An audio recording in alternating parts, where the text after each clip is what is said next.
Muito tempo atrás, algo bom aconteceu. Não podia imaginar onde nasceu o menino que seria um rei, que um dia iria morrer só por amor ao pecador.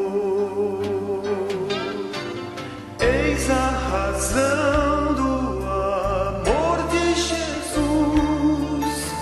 Somos razão de um pregado na cruz, pelo mundo que estava perdido sofreu.